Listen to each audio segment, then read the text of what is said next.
So, respiration. So, respiration is the ventilation, the movement of air. Okay, so it has something to do with the movement of air. Okay, so you have inspiration, expiration, and of course, ventilation is controlled by the brain through the phrenic nerve. By the way, inspiration is not your boyfriend or girlfriend, ha?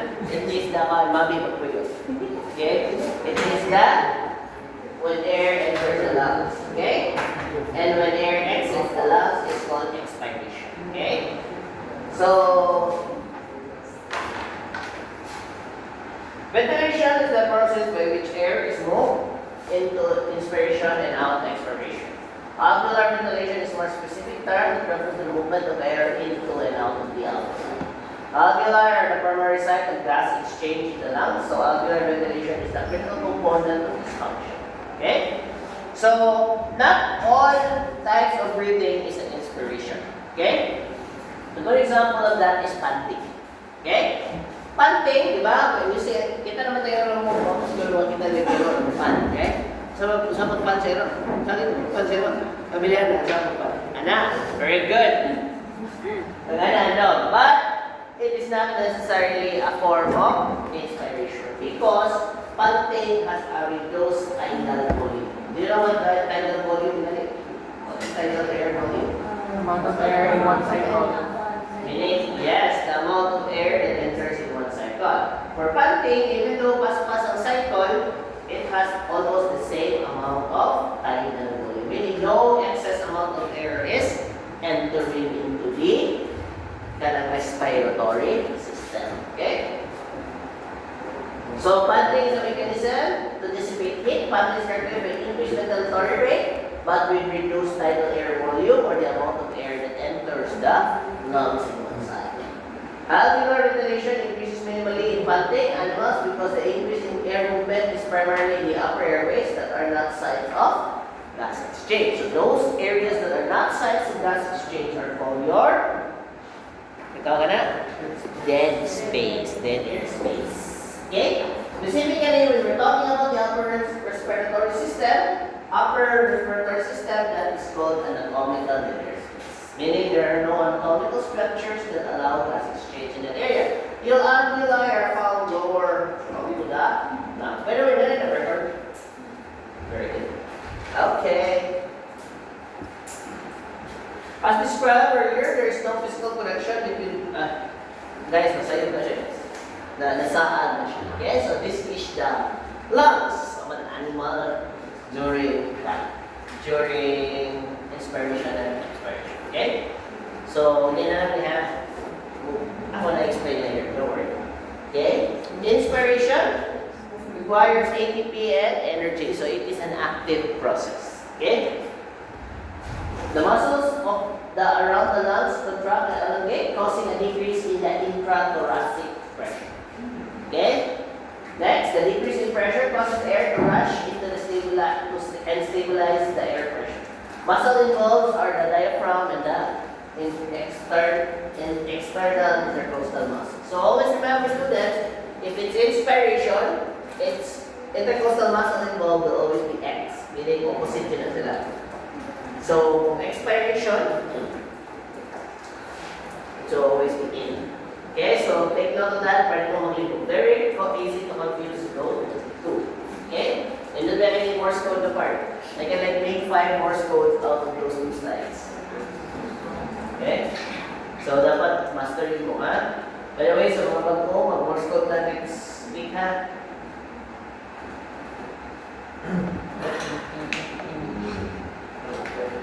Water readiness. Mas diabetes. Okay. Any questions? So for expiration, air exits due to increase in pressure, compression of the diaphragm resulting from the compression of the diaphragm, resulting from the recoil of the inspiratory muscles. Main muscles involved are the abdominal muscles and the internal intercostal. So unlike inspiration, expiration is a passive event, meaning it is a result of the recoil of the expiratory muscles during inspiration. Okay? Did you follow? Palara. Okay. So, before ma-explain tanan, first describe the elasticity of the lungs. Okay?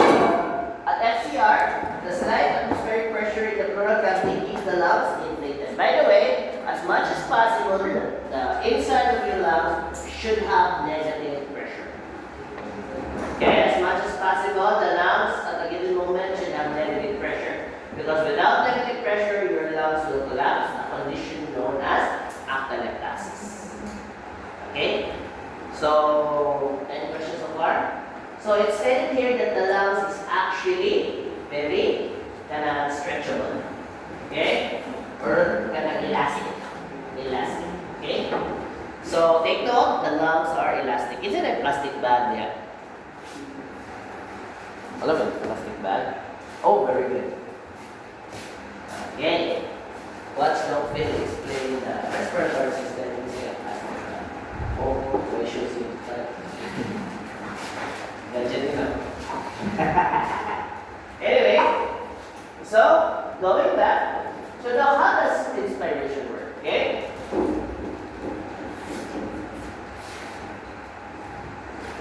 So students, think of your lungs as this plastic bag. Plastic bag. Okay? Your lungs are always siya. Okay? So this is what you call the minimal volume of the lungs. Minimal volume. Meaning, wala siyang stretch. It's just in this unstretched position. Okay? So, what happens is, during inspiration, the diaphragm and the external intercostal muscles will contract. And when they contract, they tend to stretch the lung parenchyma. Okay? Diba? This thing is elastic, right? Meaning, it will really stretch. Meaning, stretch siya. Okay? Very malleable ang inyong lungs. So, once this stretches, what happens to the inside of the lungs? The volume will increase. Okay? The volume increases. While the volume increases, the pressure will. The pressure, what is the relationship between volume and pressure? It is inversely proportional under Charles' law, right? So, once ganyan mo stretch na siya, the air becomes negative air pressure. Okay? No, negative pressure in reference to what exactly? So, if this is your lungs,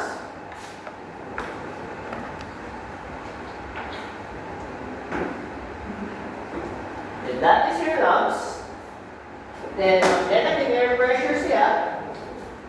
So, negative, right? Remember, when we said a negative air pressure in reference to the atmospheric pressure. By the way, what's the measure for atmospheric pressure? 1 bar, 1 atm, or 300, 360 mmHg. Kanto ka? I-check ka rin yun, pila ako sa kamar. BRR.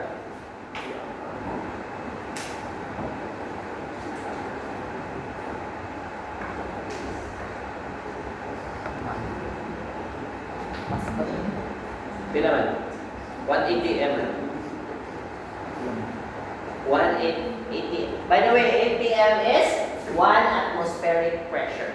So 1 atmospheric pressure is equivalent to pila?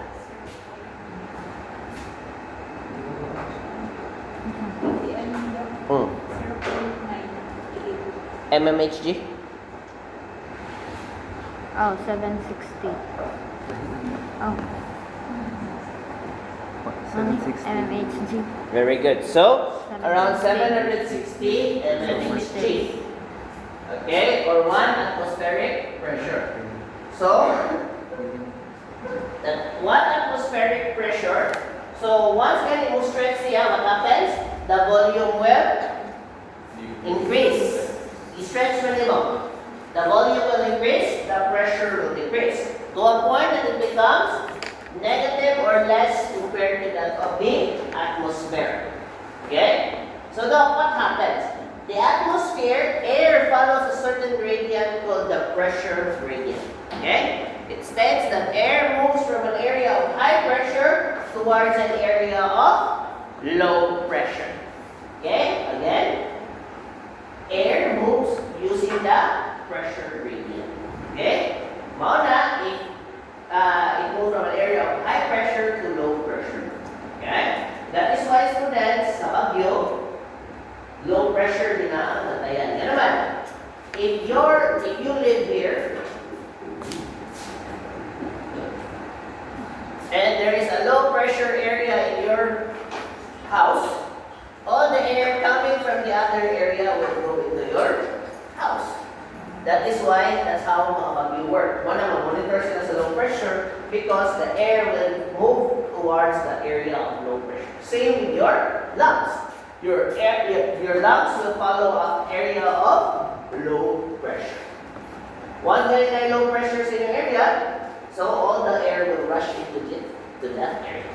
Do you follow? Very good. Okay. So that is already inspiration. By the way, when does air stop moving into the lungs? So like any gradient, it stops moving into the lungs when the pressure equalizes with that of ADM. So you follow? So after the inspiration, so sunod, expiration. Okay? Remember students, in expiration, your lungs is like a rubber band. Rubber band ba? What happens to the rubber band? You stretch it and when you let go, it returns to its previous shape. Right? So during expiration, the diaphragm in the external intercostal muscle will start to relax. And once it relaxes, the lung returns to its previous shape.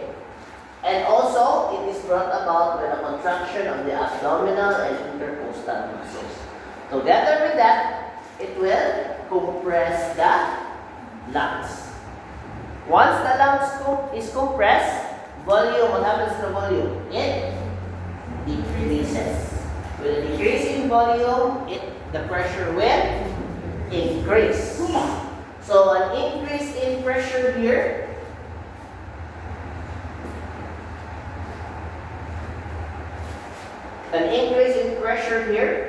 will force the air to go out into the atmosphere in order to equalize both pressures. And that is how expiration works.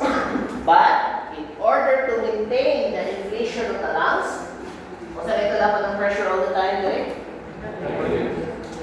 Negative. So the lungs should always have negative air pressure.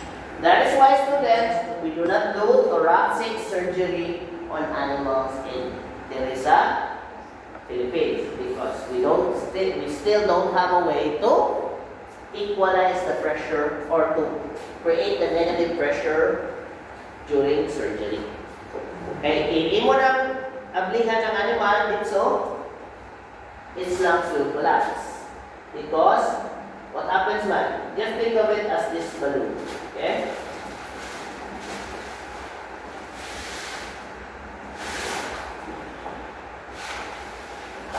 Diba? Kadada siya. So, if example, ako mablihan na inflated ba na yung lungs all the time, right? So, what if, Doc, I open this bag? So, what happens to the air? It goes out. So, once the pressure equalizes with the environment, that will transform, it will cause a condition called atelectasis. Okay? That is why you don't do thoracic surgery. Okay? The moment na open mo ang lungs sa animal, sumimenta mo. Collapse ang iyahang lungs. Atelectasis. Any questions? By the way, the spelling of atelectasis is here in the notes. Atelectasis.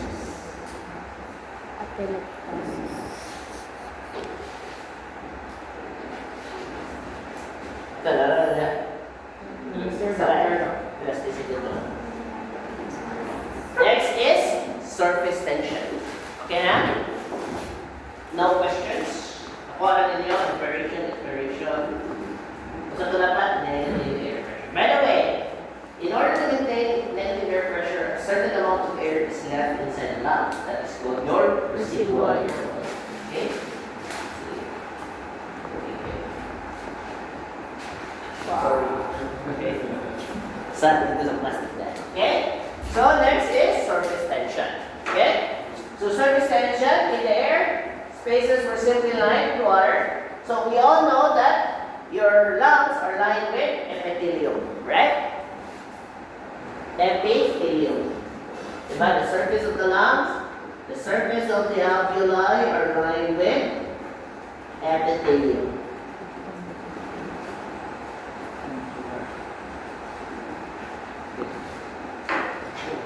Since in order to prevent desiccation, do you know what desiccation is? Desiccation. What is desiccation?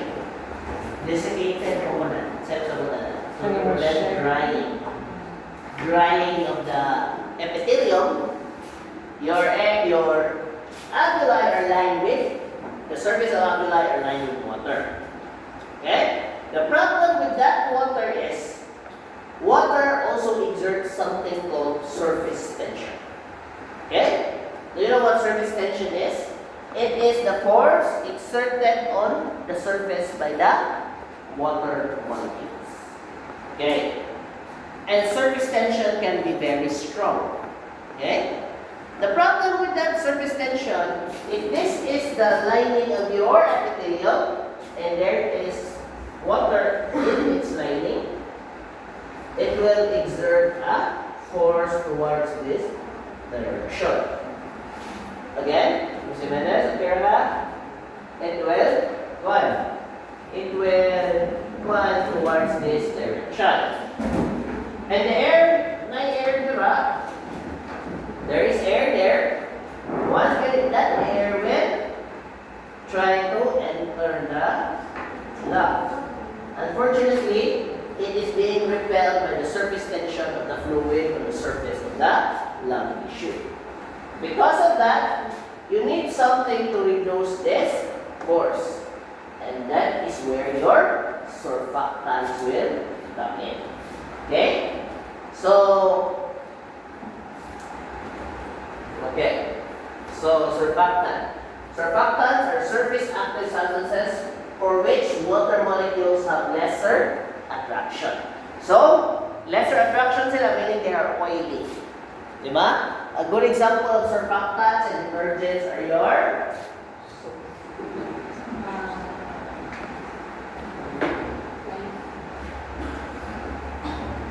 common household substance. Dishwashing soap. Okay? Students, the ability of a surfactant to reduce surface tension is actually evident in the ability for a dishwashing soap to create bubbles. Okay? Mauna, kita managawa sa bata. Kaya na ninyo, right? So if you do that, kaya nagawa sa bata ba? Kaya na ninyo. You're just going to use water. When you blow on it, the surface tension of the water, if you're only using plain water, the surface tension of that water will prevent bubbles from forming because it's too strong to form bubbles. That is why you add detergent, butangan yung Tide, higas Tide. Okay? So, butangan yung Tide, butangan yung detergent in order to reduce the surface tension. That is why bubbles can form. So, meaning it allows the air to stretch the membrane of water. Okay? Did you follow? So, those are called surfactants. Okay? Surfactants are... Okay, why do you have that? I don't know. Ano nakaali? So, wala siya sa bubble. Yay! But if I'm only going to use water, when I blow on it, the air cannot penetrate the surface. Okay? But when you do this, yay! I don't know. Okay. Thank you, Mabi. Okay, so, wala siya ang power of surface tension. By the way, your surfactants in the body are made by your colloidal cells or your type 2, or also known as type 2 leukocytes. Okay? Dok, mo para libo ka na? Usay mayroon sinokpil ng colloidal cells, pero usay type 2 leukocytes. Saan nakalagay nila? Colloidal cells are just the shape of the cells I'm talking about. So if you're going to look at microscopically, you're just gonna identify them as colloidal cells. Circle sila. But when you say type 2 leukocytes, nanakan mo ng biochemical tests to show that those are really leukocytes. Okay? Any questions? So guys, memorize na lang na ninyo. Pulmonary surfactant is a lipoprotein complex containing what? And is synthesized by the type 2 alveolar cells or the epithelial cells or colloidal cells. This fact places alveolar epithelium in the category of an active metabolic unit and not simply a passive membrane for exchange of oxygen and carbon dioxide. That is why students, in some conditions in human children, their lungs fail to develop because of the lack of surfactant. And how do we get surfactant? We get surfactant from cattle. In order to give surfactant, because your lungs will not function if there is no surfactant. Okay? So this is the example of surface tension, the water strider insect. Okay? So kailan naman ang bacillus? Do you know what the bacillus is? It's not a snake. Bacillus is the real thing, not the okay? The bacillus is a lizard that can walk on water. That's why it's also called the Jesus Christ lizard, because it can walk on water. Diba? They can walk on water because of surface tension. Okay, mas kayo na sila. They're very thin. Kita di ba na sa kong pabila na ng bulagan ng tubig. Doon na rin ko, pero sa laro to, we use chakra around to increase the surface tension. Sa basa. Chakra. Gawa ka sa source of chakra. Kita source of chakra sa world? Chakras.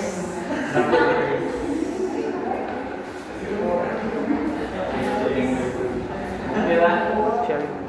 In Naruto, si Kaguya, yung partner actually is Chuck Norris. Naruto, no? Okay, so lung compliance.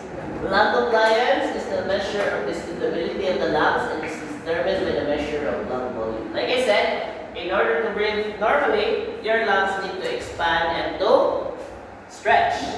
So that ability to stretch is called lung compliance. Okay? So sa ito, heart compliance, the ability of the heart to stretch. Lung compliance is also the ability of the lungs to compress, stretch. Because the lungs need to stretch in order for you to get, in order for you to function.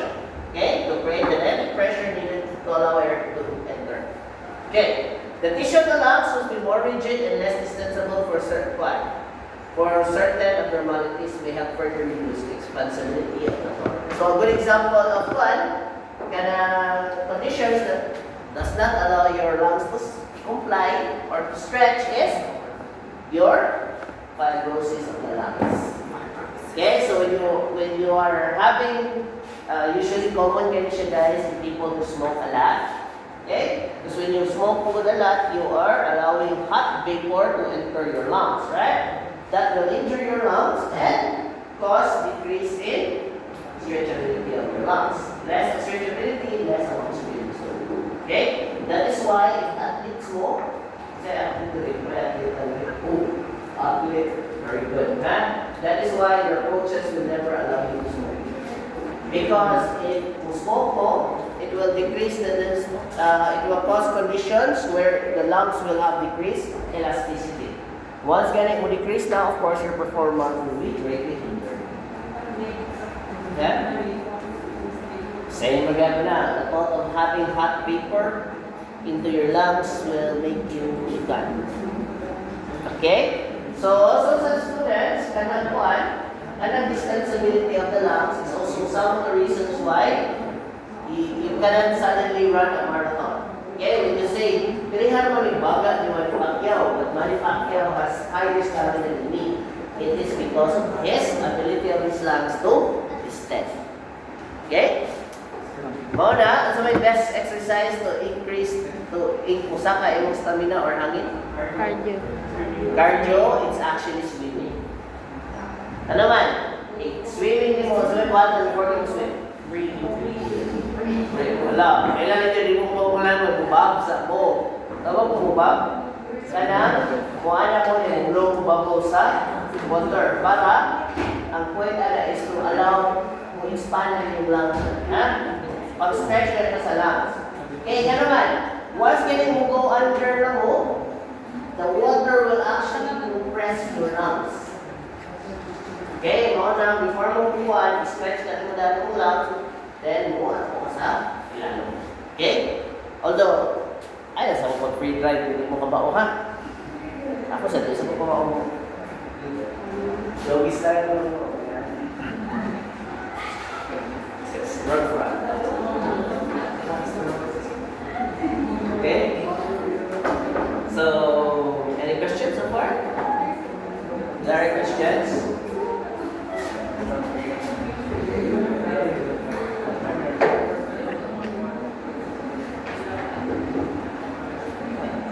So students, let us talk about lung sounds. Okay? So lung sound, students, is brought about by the, what brings about your lung sound? What makes the sound? Not lungs and not the lungs. The lungs do not make sound. Same with your heart. Your heart does not actually make sound. So, yes, it's the air that actually makes the sound, not the organ itself. Okay? Same with the heart. It's about the blood as it moves in the pond. That is what makes your heart sound. Same said with your lungs or lung sounds. They are made by the rushing of air. So anything that creates resistance in your respiratory system, whether it is your glottis or the lung parenchyma, that will create the sound. Okay? Lung sounds are very important in your diagnostic practice. It will tell you a lot about the sound. The sound of the lungs will actually tell you a lot about the status of the organ. So, an example of this, if you are having abnormal na mga lung sounds, like pleurisy. Pleurisy is the sound of like a wet balloon. I don't know, kita na wet na balloon? Nakanang scrapey, yes. That is pleurisy. So it will tell you that there is something wrong with your pleura or pleura. Okay? Then, if you have pneumonia, your parts of your lungs are being inflamed, that will cause the sound of stridor. Okay, so in breathing mode. So that is stridor. Okay? It is caused by the sudden forceful inhalation of the lungs. Okay? You also have your crackles. When fluid is inside your lung parenchyma, air will make contact with fluids like the sound of a boiling hot and water. That is your crackles. Okay? You will learn more of that in your generalized medicine. Okay? Pero just know that lung sounds are very important in order for you to diagnose certain conditions. By the way, lung sounds are called adventitious breath sounds. Adventitious breath sounds. So that when you have adventitious breath sounds, that is abnormal. So, ideally, in a healthy individual in physiology, you should have no adventitious breath sounds. Okay? So, dapat ang tingog lang, wish, wish, like a stick, wish. But if you have other sounds like boiling, or rails, or crackles, those are called adventitious breath sounds. Any questions so far? Any questions? Okay. So, breath sounds are technology. Next is we will discuss smooth muscle contractions. Okay. So, your lungs are your respiratory system is lined with smooth muscle. Asa dito magsugod ang smooth muscle? Below. In the respiratory tract. Lower. So, starting at the point of the glottis, that is one that is already a smooth muscle, to the point of your bronchiole. Meaning, a lot of smooth muscles line the structures of your lower respiratory tract. That is why, students, you should know what part of the nervous system controls this smooth muscle. Right?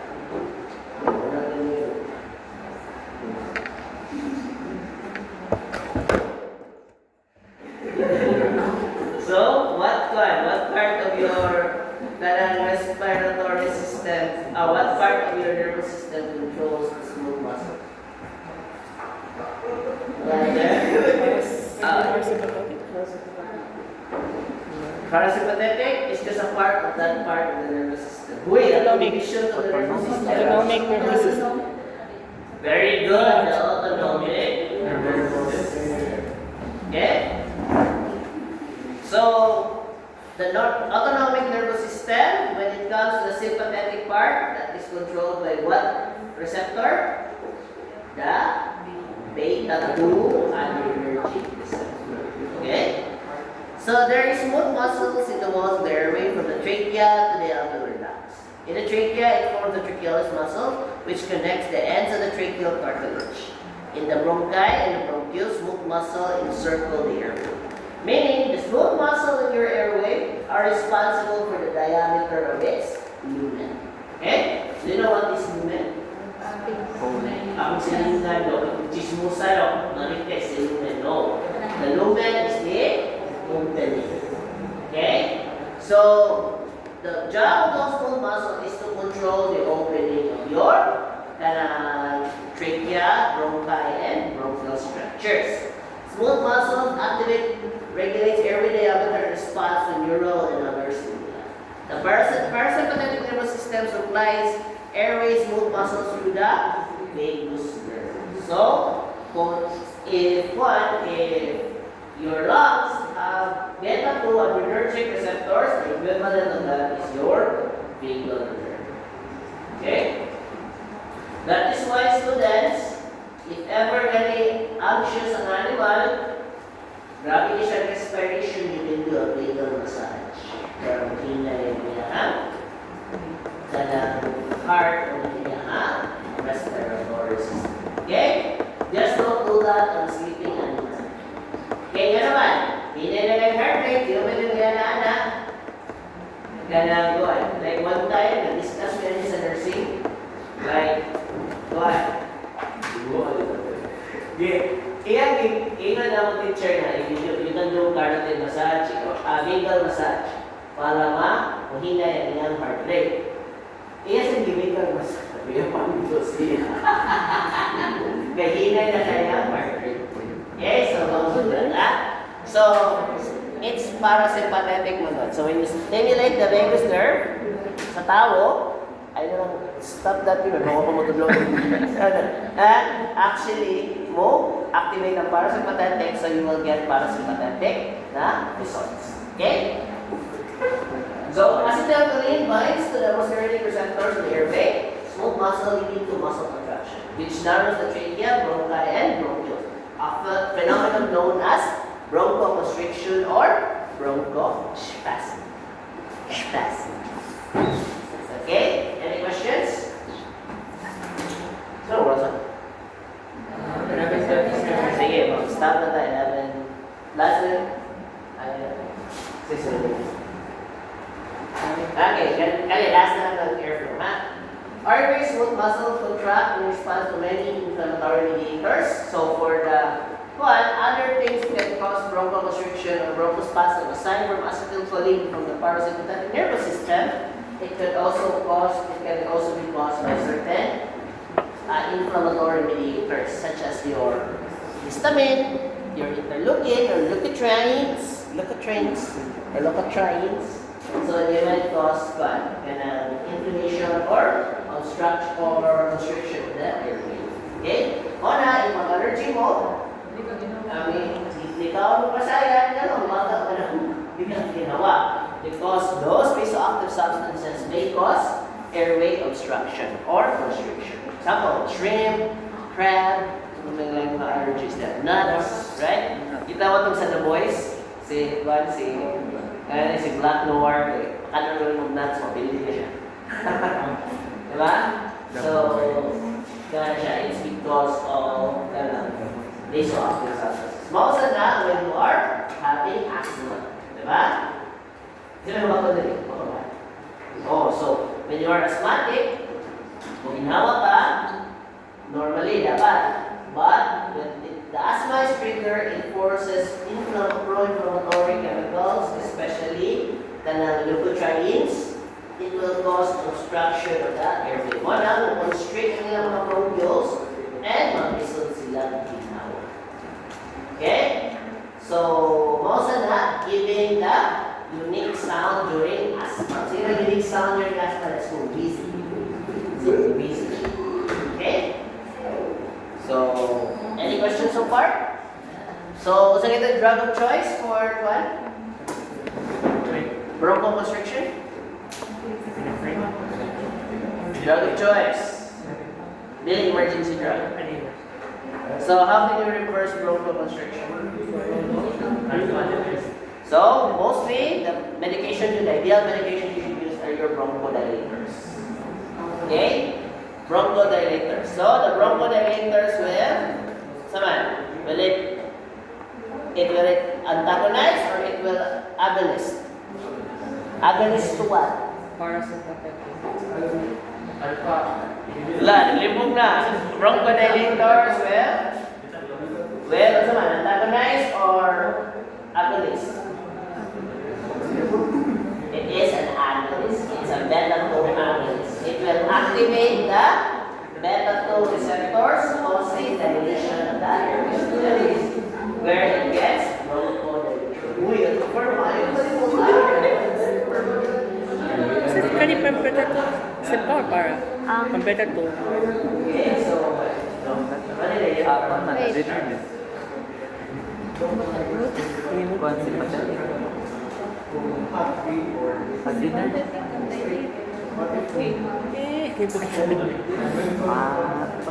only for any extreme temperature will cause what? Sabi na, mas scald din mo. You know what scald is? Talagang mapasok ng mga airway. Scary. Guys, bago ko na, weird ka na ang airway. If tukan or tukol ko, constrict siya. Because your job is to protect the lungs from that sudden weird stimuli. When you get burned, masunog ka, you don't actually die of kanang burning. You die of inhalation of the flames. So, imong masunog kayo, fire is actually air. It's a gas. So, fire is made when you combust something. When you make it hot enough, it will become gaseous and it will oxidize. 6. Good. Diba? So, sa pharma, or religious game, okay, sa official or full metal alchemist. I challenge the guys. Diba? So, muna, matay ka. Yeah. Okay? So, last na yun na one. Okay? So, dynamic airway compression can narrow the airway. Obviously, when you compress the airway, the animal will obviously mamatay siya. Okay? So, namatay niya, sabi mo, of course, patay na siya. Good example of this is when you choke someone, di ba? Choke mo, yung compression sa iyang airway, inakano ang air, then mamatay siya. Okay?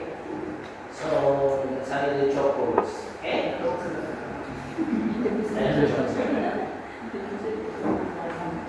Okay, any questions? So, let's call it a day. I'll see you later. Sorry. What time? Mga 2, yeah. Sa kay mahal na. Yeah. Yan mahal. By the way, Mabi, panghangiyo na makada, dada ng projector. Please. Dada ng projector.